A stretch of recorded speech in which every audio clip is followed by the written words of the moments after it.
Power corrupts, and absolute power corrupts absolutely. Hello, friends. This is the novel, a classic novel, which define this particular statement in a beautiful way. This is the world famous novel. I'll give you the name of novel, but understand in today's political scenario or in the past as well, power center always rule the world. And once if you have got power, you become intoxicated.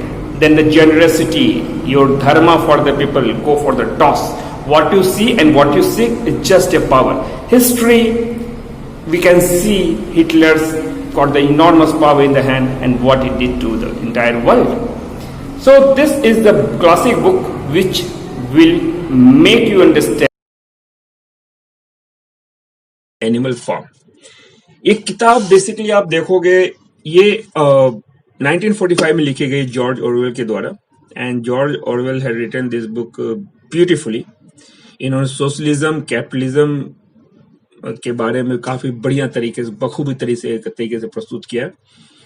और इसमें आप बेहतरीन part क्या है, ये पूरा character आप इस बुक में जो देखोगे, ऑल आर एनिमल्स, सभी जानवर को उन्होंने अपना कैरेक्टर बना के लिखा है। सटायर है, it's a political satire. At that point of time जब ये रसा में स्टेलिन हुआ करते थे, रसा was under the rule of Stalin, communist party के द्वारा। एंड जस्ट वर्ल्ड वॉर खत्म हुआ था उस समय, जिसमें कि Russia, UK and USA was the part of one group, and that defeated Germany, जो जर्मनी हिटलर के रिजिम में काफी आगे बढ़ रहे थे, उनको डिफीट किया गया था। तो ये बुक ये कहती है कि किस तरह से इंसान जब पावर से पहले और पावर में आने के बाद और पावर के बाद किस तरह सिचुएशन में तब्दीली आती है, किस तरह से उनका परिवर्तन होता है, मानसिकता बदलता है, और कैसा हम डिफाइन एंड रीडिफाइन करते हैं खुद के थॉट प्रोसेस को। So in current scenario you can connect this with the government, with the political parties, and let me tell one thing very clearly, I have got my own political affiliation. तो मेरे को please tag मत करना किसी भी political party से। और ये सटायर पॉलिटिकल सटायर है, ये बुक पढ़ी है मैंने, इसको बिल्कुल भी प्लीज अटैच मत कीजिए मेरे व्यूज से। मेरा पर्सनल व्यूज, पॉलिटिकल व्यूज मेरा पर्सनल है, आपका अपना हो सकता है, there is no debate in that. So current government हो, पास्ट गवर्नमेंट हो, इस बुक का किसी से कोई भी लेना देना नहीं है, डिस्क्लेमर अटैच्ड। स्टेट का गवर्नमेंट हो, सेंट्रल का गवर्नमेंट हो, कहीं का भी गवर्नमेंट हो, कुछ भी लेना देना नहीं है। हाँ, ये बुक जब लिखी गई 1945 में, आज भी इसका रेलेवेंस आपको वही मिलेगा। You will find the same relevance in the book. और इसको आप सिर्फ पॉलिटिकल पार्टी से नहीं, आप अपने कंपनी में, अपने जहां का आप तो काम करते हो वहां से भी कनेक्ट कर सकते हो, अपने फैमिली में कनेक्ट कर सकते हो। ये मोटा मोटा आपको हर तरह का एक निचोड़ देता है कैसा चल रहा है थिंग्स। तो let's start the summary of the book. Animal farm by George Orwell. ये नॉवल 17 अगस्त 1945 को पब्लिश किया गया था। दोस्तों, पहले मैं इसके पहले कहानी समझाता हूं। कहानी समझाने के बाद मैं बताऊंगा कि जॉर्ज ऑरवेल अपने इस वक्त में कहना क्या चाह रहे, इसका हिडन मीनिंग है क्या, ये सभी हम डिटेल में डिस्कस करेंगे कहानी के बाद। ये कहानी शुरू होती है मिस्टर जॉन से। मिस्टर जॉन एक फार्मर है और इनका एक फार्म का नाम है मनोर फार्म। एक रात क्या होता है कि मनेर फार्म में बहुत सारे एनिमल इकट्ठा हो जाते हैं जो मनोर फार्म में काम करते हैं। वो रात में एक साथ जमा होते हैं और मीटिंग करते हैं। सभी एनिमल जो ओल्ड मेजर को सुनने का आते हैं, जो काफी पुराने और पिग है एंड सीनियर है, काफी ओल्ड है, काफी एक्सपीरियंस्ड है। ओल्ड मेजर सभी लोग इज्जत करते हैं। ओल्ड मेजर का ये सपना है कि एक ऐसी दुनिया बनाई, एक ऐसा जहां हो जहां पे सभी जानवर समान हो, सभी को इक्वल इज्जत मिले, कोई एक जानवर दूसरे से छोटा ना हो ना बड़ा हो, कोई डिस्क्रिमिनेशन ना हो, कंप्लीट इक्वालिटी हो, और सभी साथ में रहे और आपस में कोई झगड़ा नहीं हो, पीस कंप्लीटली। और जो इंसान पे जो जुल्म कर रहे हैं वो जुल्म भी बंद होना चाहिए। ये सपना था ओल्ड मेजर का। अब दोस्तों, ओल्ड मेजर अपने इस देने के बाद थोड़े ही दिन बाद उनका देहांत हो जाता है, वो मर जाते हैं। लेकिन सभी जानवर उनके इस स्पीच से काफी मोटिवेट होते हैं और काफी एक्साइटेड होते हैं, और सभी जानवर ये चाहते हैं कि ओल्ड मेजर जो भी सपना देखा उसे पूरा किया जाए। दोस्तों, ओल्ड मेजर की जो थ्योरी थी, विचार थे, उन विचारों को कहा गया एनिमलिज्म। एनिमलिज्म का मतलब आप समझिए यहाँ पे ऑरवेल साहब ने क्या कहने की कोशिश किया कि complete power should be in the hand of animal, यानी कि ये जो एनिमल है नाउ, ये एनिमल को आप सिर्फ एनिमल मत समझो, इनको आप कैरेक्टर में समझ सकते हो। एंड उनका थ्योरी चले, I already told you, equality हो, साम्यवाद, socialism, you getting my point, complete socialism हो, कंप्लीट साम्यवाद हो, इक्वालिटी अमंग एनिमल्स हो, ना कोई बड़ा है उसमें ना कोई छोटा है उसमें। उनकी जो लड़ाई है, सी कोई भी पॉलिटिकल पार्टी जब बनती है या कोई भी थ्योरी प्रोपगेट किया जाता है, एक विलन सामने रखा जाता है। इनके जो विलन थे वो कौन थे? इंसान, दो पैरों वाला इंसान। तो अब इनका देहांत हो जाता है। अब लेकिन ये जो एनिमल फार्म है जिसका नाम मनोर है, इनके जो ओनर है इज मिस्टर जॉन। अब आगे देखते हैं, यहाँ पे दो लीडर होते हैं, नेपोलियन एंड स्नोबॉल। एक दिन मिस्टर जॉन अपने जानवर को खाना देना भूल जाते हैं, जिसके वजह से सभी जानवर भड़क जाते हैं और बगावत करते हैं, रेवोल्यूशन लाते हैं। सभी जानवर मिलकर के मिस्टर जॉन को मनोर फार्म से बाहर कर देते हैं और जानवर सभी मनोर फार्म पे कब्जा कर लेते हैं और इसका नाम बदला जाता है, नाम होता है एनिमल फार्म, और पूरा जानवर इसके अब ओनर होते हैं, कब्जा होता है। और ये सभी जानवर मिलते हैं और ये सोचते हैं कि हर संडे को हम लोग एनिमलिज्म, जो हमने इतना नया नाम दिया है एनिमल फार्म का, वहां पे मिलेंगे and will have the debate. There should be the healthy debate among all on every Sunday. Animalism को डिस्कस करेंगे। अब दोस्तों संडे को एक मीटिंग होती है, उस मीटिंग में स्नोबॉल कहता है 4 legs गुड 2 legs बैड, यानी कि 4 टांगों वाले अच्छे हैं, 2 टांगों वाले बुरे हैं। यहाँ पे राइटर ये कहने की कोशिश कर रहा है कॉमन जो है 4 टांगों वाले, मतलब कि जानवर को जिसमें इंगित किया गया है, they are good but the people are bad. जो 2 लोग जो उन पर रूल कर रहे हैं, see here comes the question, who is ruling and who is under the rule. तो ये लोग जो डिसाइड करते हैं इसमें ये होता है कि 4 legs गुड 2 legs बैड, ये डिस्कशन का पॉइंट होता है। तो दोस्तों वहां पर इस स्नोबॉल का जो लेक्चर सुन रहे होते हैं जानवर, उन जानवरों में से मुर्गियां होती है, वो इसका विरोध करती है क्योंकि उनके तो 2 पैर है। तो थ्योरी बदलता है एनिमल फार्म में, अब थ्योरी बदलता है क्योंकि एनिमल में उनका मुर्गियों ने बगावत किया था। स्नोबॉल ने समझाते हैं 2 टांगों से मेरा मतलब है इंसानों से, मैं इंसानों के बारे में कह रहा हूं। स्नोबॉल ये भी कहता है कि जिनके फेदर हैं, जिनके पर हैं, वो बुरे नहीं हैं, बिकॉज इनको अपीज करना था। इनको मुर्गियां जो इनके ग्रुप में थी, इनको अपीज करना था। अब अनफॉर्चुनेट के भी 2 पैर होते हैं और इंसान के भी 2 पैर होते हैं। तो एक डिफ्रेंशिएट करने के लिए मिस्टर स्नोबॉल जो इनके लीडर हुए, उन्होंने बोला कि भाई जिनके फेदर हो, एक नया डेफिनेशन लाते हैं, जिनके फेदर हो वो भी अच्छे होते हैं, 2 पैर हो, फेदर हो, वो भी अच्छे होते हैं। अब नेपोलियन का जो दूसरा लीडर होता है वो बड़ा मक्कार, बड़ा क्रूएल, बड़ा चालबाज।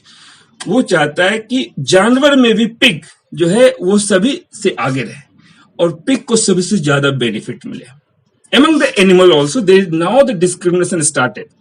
नेपोलियन wants पिग को बेनिफिट मिले, ज्यादा ताकतवर बने। पिग का नया ये चीज है, वो जितने भी फूड्स आइटम होते हैं वो खुद खाता और अपने कौम के लोगों, अपने कास्ट के, यानी कि अपने पिग्स को खिलाता है ताकि पिग्स ज्यादा पावरफुल बने। कुछ दिनों के बाद मिस्टर जॉन फिर फार्म पे आते हैं, फिर से काफी लोगों को लेके आते हैं ताकि हम फार्म को फिर से कंट्रोल मिले।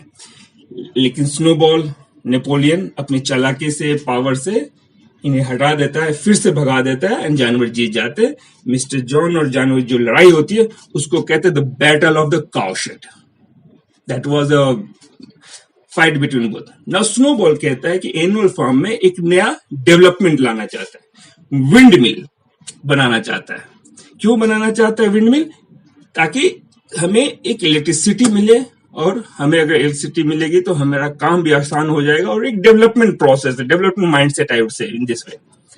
लेकिन नेपोलियन इसका अपोज कर रहा है, रिजेक्ट कर रहा है, क्योंकि अगर जानवर विल मिल बनाएंगे तो फिर खेती कौन, विल डू द फार्मिंग। खेती में जानवर का एफर्ट कम हो जाएगा और हम लोग खाना कम पैदा कर पाएंगे, हम लोग खा नहीं पाएंगे प्रॉपरली। तो स्नोबॉल का जो आइडिया था उस पे नेपोलियन ने कंप्लीटली डिस्ट्रॉय कर देता है और उसके सपने को तोड़ देता है। अब ये विंड मिल बनेगा कि नहीं बनेगा, इसके लिए वोटिंग शुरू होता है एंड नेपोलियन नो कि अगर वोटिंग होएगा तो स्नोबॉल जीतेगा और विंड मिल बनेगा। नेपोलियन अब बगावत करता है और वो कंप्लीटली अथॉरिटी अपने हाथ में ले लेता है।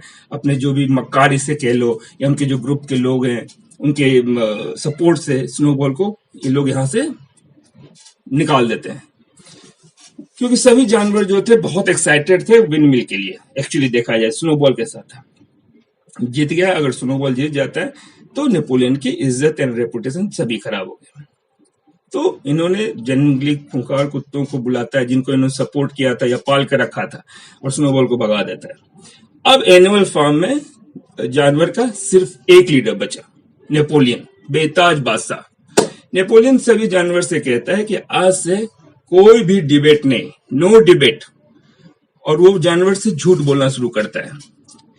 अब ये जो आइडिया स्नोबॉल का था, अब नेपोलियन बोलते मेरा आइडिया था विंडमिल बनाने का और स्नोबॉल ने चोरी किया था। अब now the Napoleon started building the windmill, the idea which snowball had created. जानवर में एक घोड़ा होता है, एक नया कैरेक्टर आ रहा है, बॉक्सर विंडमिल बनाने बहुत मेहनत कर रहा है। यानी बॉक्सर आप समझ लो जो क्लास, जो लेबर क्लास कह लो, या people are working in the factory, in the field, वो बहुत मेहनत करता है विंडमिल बनाने के लिए और वो काम उसमें लगा रहता है। विंडमिल तैयार करने में उसका बहुत इंपॉर्टेंट रोल है बॉक्सर का। बॉक्सर की ये मेहनत और लगन देख करके बाकी सब जानवर भी मोटिवेट होते हैं। विंडमिल तैयार हो रही है, लेकिन तभी आंधी आती है, विंडमिल गिर जाता है, टूट जाता है।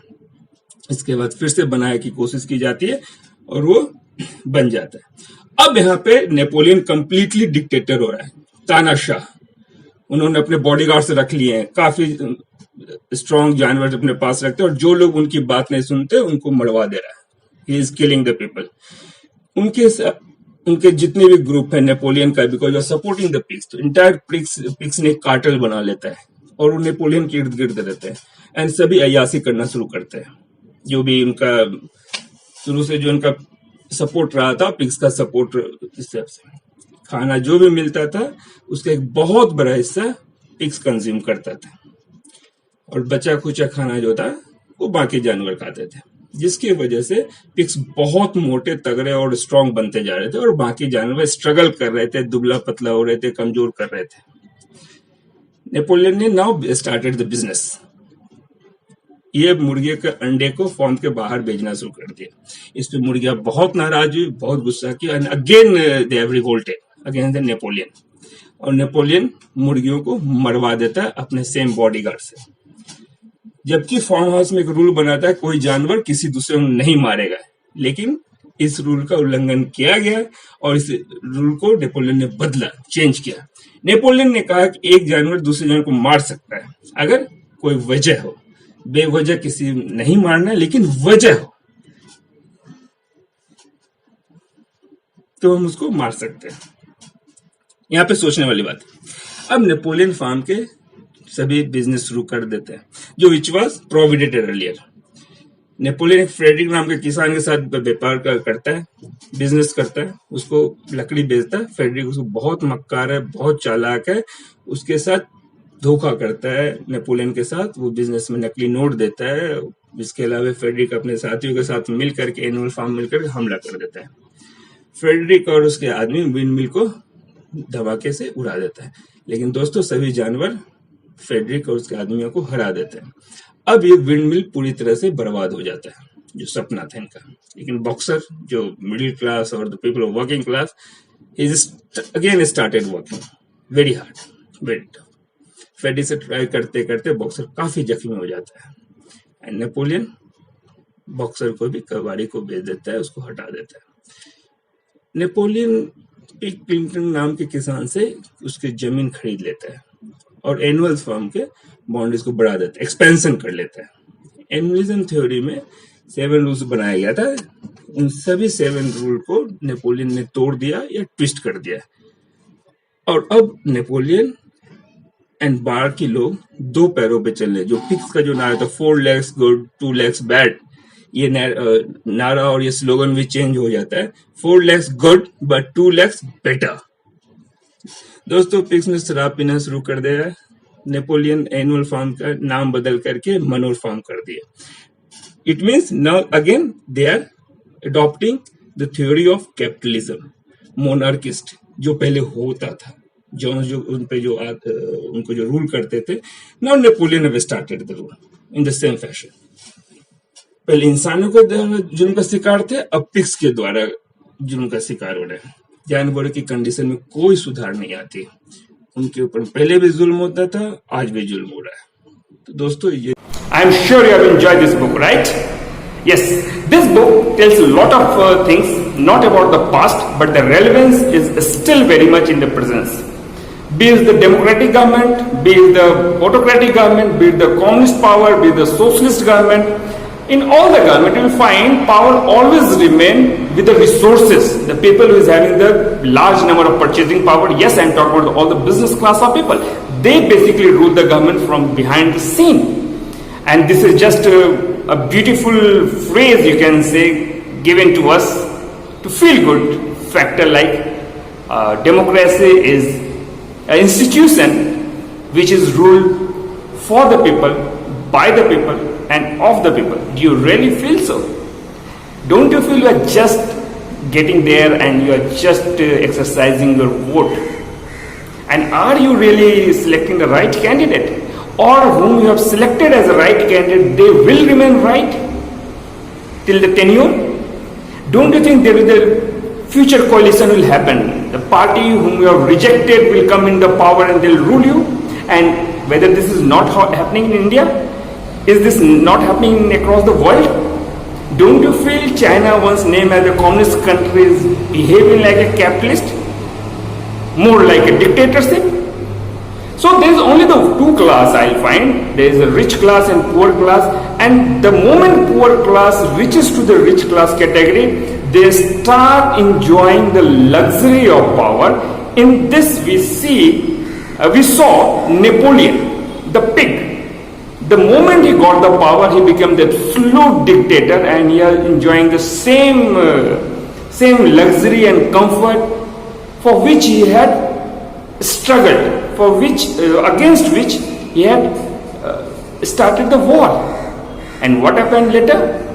They become corrupt, and they corrupted the situation, and they corrupted the entire system as well. So, but this is not a thought of pessimism as well. We need to be very positive in our approach, and at least the moment you are doing the things, at least you perform your duty honestly, you perform your duty with the integrity and with the nationalism in the mind. Don't forget, country first, then comes the party, right? So take care, bye-bye. We'll come with the same classic type of book again in the future. Till the time, subscribe कीजिए इस channel को, share कीजिए, comment डालिए, and कुछ topic cover करने उसके बारे में हमें आप बिल्कुल डाल सकते हैं message. Thank you, take care, bye bye.